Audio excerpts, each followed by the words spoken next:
Bugün Elnarə xanımın təlimində iştirak elədim. Çox böyük bir motivasiya oldu. İnsana həqiqətən də özgüvən verir. Həm görünüşcə, həm danışıqları çox gözəl biliklər verdi bizə bu sahədə.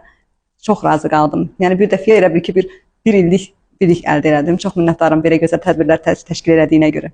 Mən başa düşdüm ki, salonların hüquqlarını, maraqlarını müdafiə edən bir qurum yoxdur. Məsələn, bir dənə Elnarəni, bir dənə qadın sahibkarı hansısa gözəllik salonu heç kim dinləyən deyil.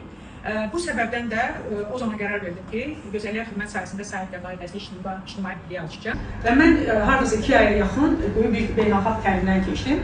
Harada ki, mənə başa saldılar ki, ictimai birliyin məqsədi nə olmalıdır? Deyə bilərsiniz ki, bu sənə niyə lazımdır öz bilikləri başqasına vermək. Amma güclü insanlar, güclü salonlar həmişə öz biliklərindən paylaşırlar. Paylaşdığı nə qədər rəqabət çox olsa, keyfiyyətli rəqabət. O qədər də sektor inkişaf edəcək. Gəlin dünya statistikasına baxalım. İntizamlı idarə etmə məhsuldarlığı 30% artır. Mən inşaat direktorumsa, yaxud da ki, administratorsa deyə bilərsiniz ki, bu günlər mən bu işçilərlə görüşməliyəm. Mütləq şəkildə işçilərlə görüşmələr, toplantılar keçməlidir. Bu mütləq işçilərlə biz görüşəndə, onlara tapşırıqlar verəndə biz onları ölçməliyik. Ölçmədiyimiz halda bir dəfə görüşdüyü sözümüzü dedik, işləmir. Yadımızda saxlayın. Vəzifəmiz deyil. Onun üçün mühasib olmalıdır, onun üçün ya administrator ya da ki, idarəçi bir direktor olmalıdır ki, aparır bunu da. Amma sizin işiniz əsasən təhlil etməkdir, nəticələri təhlil etməkdir. Təbii ki, bilirəm hansı olmalıdır ya olmamalıdır. Yəni bunların hamısını bilmək lazımdır ki, işimizi idarə etmək.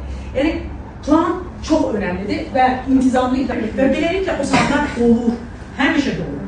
Əgər indi işçiyə deyirəm ki, saat 9-dan çıx, 9-dan sən deyir ki, işim yoxdur, axı olmayacaq. Sən başda çıxmalı olacaq. Hər zaman olacaq. 7-yə qədər iş saatımız gəlirsə, o saata qədər də olmalısınız. Və otururlar, inanın ki, müştəri gəlir, onlar belə şokdadır ki, siz necə bildiniz ki, o gələcək, müştəri gələcək. Və gəlir də. Bunu ustalara izlərdən bilib, fikrini düzgün, aydın şəkildə çatdıra bilmək. Əgər o bu xüsusiyyət varsa sizdə, siz hər zaman fikrinizi çatdırarsınız. Yəni, o qədər sizə güvənmirlər, etibar etmirlər ki, onlar artıq bu addımı atırlar. Amma siz yenə ki, mənim qaydalarımdır, başlarını sallıb işləyir. Qasiyə gəlməyə nedir? Kapitalı qoyulur. Yəni, biz daimi baxırıq, qazancımız azalıb, azalmayır, qalxır, qalxmır. Usta profilinizi yaradın. Mənim ustam kim olmalıdır? Mənə indi soruşsanız ki, bütün ustaları kimdir? Sıfırdan başlayam.